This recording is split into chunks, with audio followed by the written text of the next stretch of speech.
स्वप्न साकारले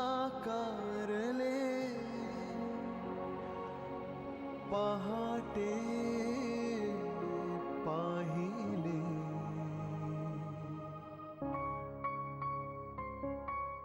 अंगणात शिंपडला सडा, किणकिणला हिरवा चुडा।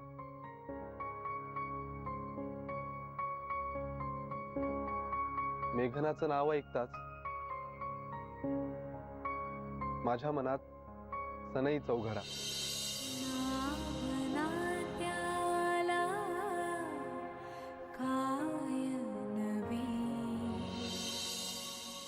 येस, ही माझी बायको मेघना।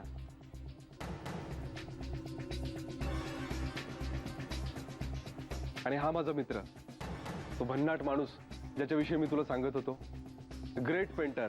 तुला योगायोगानं पुन्हा पुन्हा जो भन्नाट मित्र भेटला, त्याला तू ही माझी बायको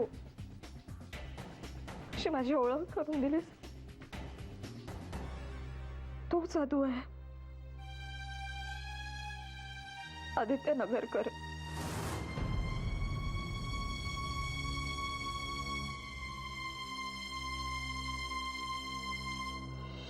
वेगळे मांडले सोहळे। तू खोटं बोलूच शकत नाहीस, कारण तुझं मन तुझ्या डोळ्यात, तुझ्या चेहऱ्यात, तुझ्या मौनातही अगदी स्वच्छ दिसतं।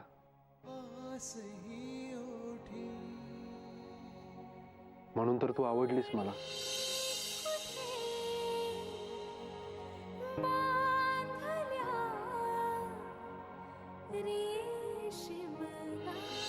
नकोय का तुला?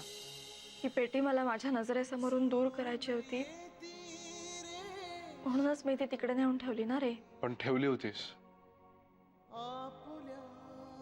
इथे काय किंवा तिथे काय, जपूनच ठेवली होतीस ना मेघना। जुळून येती रेशीम गाठी।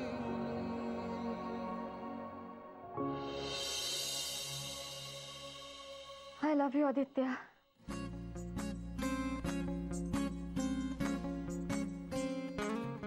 माझं तुझ्यावर प्रेम आहे।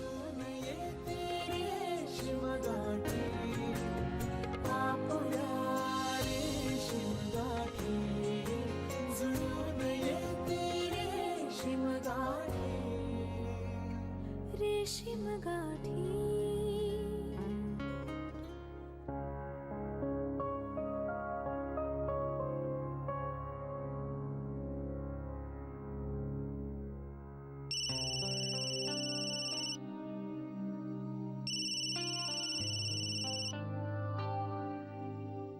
काय मॅडम, मिळाला का वेळ? फक्त फोन करायलाच नाही, तर इतरही काही गोष्टींसाठी मिळाला वेळ। म्हणजे?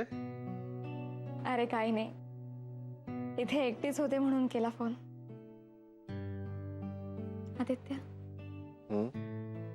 या क्षणी तू, आपलं घर, आपलं नातं, आपलं आजवरचं आयुष्य माझ्यापासून खूप लांब आहे, पण म्हणूनच दुरून पाहते सगळ्याकडे। खरंच आदित्य,